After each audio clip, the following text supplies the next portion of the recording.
Hi friends, ഇന്നത്തെ വീഡിയോയിൽ പറയുന്നത് കത്തിയിൽ ഉണ്ടാകുന്ന തുരുമ്പ് കറകളൊക്കെ നമുക്ക് മാറ്റിയെടുക്കാൻ പറ്റുന്ന ഒരു ടിപ്പാണ് കേട്ടോ.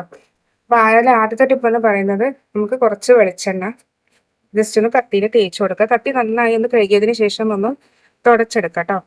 അപ്പൊ ഞാൻ കഴുകി നന്നായി ഒന്ന് തുടച്ചെടുത്തിട്ടുണ്ടെങ്കിൽ ഇതിലേക്ക് കുറച്ച് വെളിച്ചെണ്ണ ഇട്ടിച്ചു കൊടുക്കുക. നമ്മൾ യൂസ് ചെയ്യാത്ത സമയത്ത് ഇതുപോലെ ഒന്ന് സൂക്ഷിക്കുക കേട്ടോ. ഇനി വെളിച്ചെണ്ണ എങ്കിൽ മറ്റൊന്ന് പറയുന്നത് നമ്മുടെ വാസ്ലിനാണ്. വാസ്ലിനും ഇതുപോലെ ഒന്ന് തേച്ച് കൊടുത്താൽ മതി. അപ്പൊ നമ്മുടെ ആ കത്തിയിലെ ആ തുരുമ്പൊക്കെ മാറി ആ കറൊക്കെ മാറും കേട്ടോ. സാധാരണ വെളിച്ചെണ്ണ മതി, പാരച്ചൂട്ട് തന്നെ ആണെന്നില്ല, വീട്ടിൽ കയ്യിൽ ഏത് വെളിച്ചെണ്ണയാണ് ഉള്ളത് അത് മതി. ഇതുപോലെ ചെയ്ത് കൊടുക്കുക. അപ്പൊ അതിന്റെ തുരുമ്പ് കറകളൊക്കെ മാറിക്കിട്ടും. വാസ്ലിൻ ഉണ്ടെങ്കിൽ വാസ്ലിൻ മതി കേട്ടോ. അതുപോലെ തന്നെ നമുക്ക് വീട്ടിലിരുന്നിട്ട് കത്തിയുടെ മൂർച്ച കൂട്ടുന്നത് എല്ലാവർക്കും അറിയുന്ന ഒരു ടിപ്പാണ്. ഒന്നും കൂടി ഞാൻ ഷെയർ ചെയ്യാം. ഇതുപോലെ ഒരു പഴയ സെറാമിക് കപ്പ് ഉണ്ടെങ്കിൽ എടുക്കുക. പൊട്ടിയതാണ്, വര വീണതുണ്ടെങ്കിൽ ഒഴിവാക്കേണ്ട. ഈ ഒരു പർപ്പസിന് വേണ്ടി നമുക്ക് യൂസ് ചെയ്യാൻ പറ്റും അത്.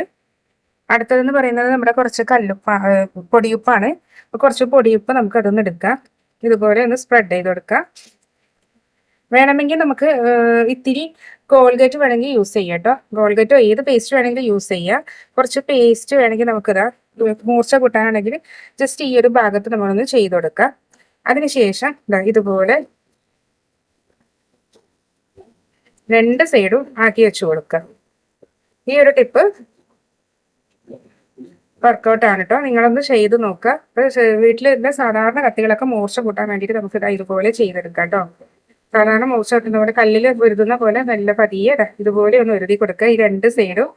അപ്പൊ ഉപ്പിന്റെ ആ ഒരു തരി കൊണ്ട് തന്നെ നമുക്ക് ആ ഒരു ഷാർപ്നെസ് വരും കേട്ടോ. ഇനി കുറച്ചും കൂടി വേണമെങ്കിൽ, അതായത് കുറച്ചും കൂടെ കറ പോയി കുറച്ചും കൂടി മൂർച്ച വേണമെന്നുണ്ടെങ്കിൽ നമുക്ക് പേസ്റ്റ് ഇതിന്റെ ഈ ഒരു അറ്റത്ത് നമുക്ക് തേച്ച് കൊടുക്കാം.